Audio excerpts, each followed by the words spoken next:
माहिरा मी दुसरी वर्गात शिकते. आज मी तुम्हाला लिंबू सरबत करण्याची पद्धत दाखवणार आहे.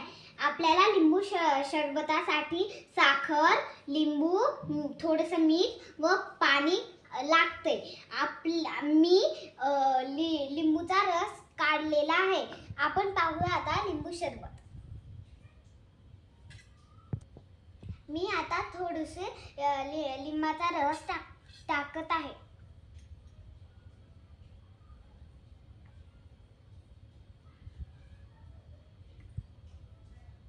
आता मी थोडीशी साखर टाकत आहे.